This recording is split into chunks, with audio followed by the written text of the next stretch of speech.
संहारम् एकबिल्वं शिवार्पणम् कोटिकन्या महादानं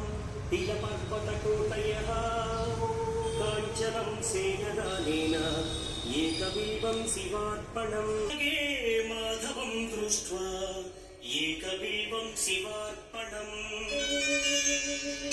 इन्दुवारे व्रतं स्थित्वा निराहारो महेश्वरा वैवाहिककृतं तथा तटाकादि च सन्तानम्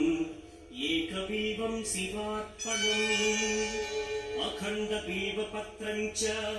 आयुतं शिवपूजनम् कृतं नाम सहस्रेण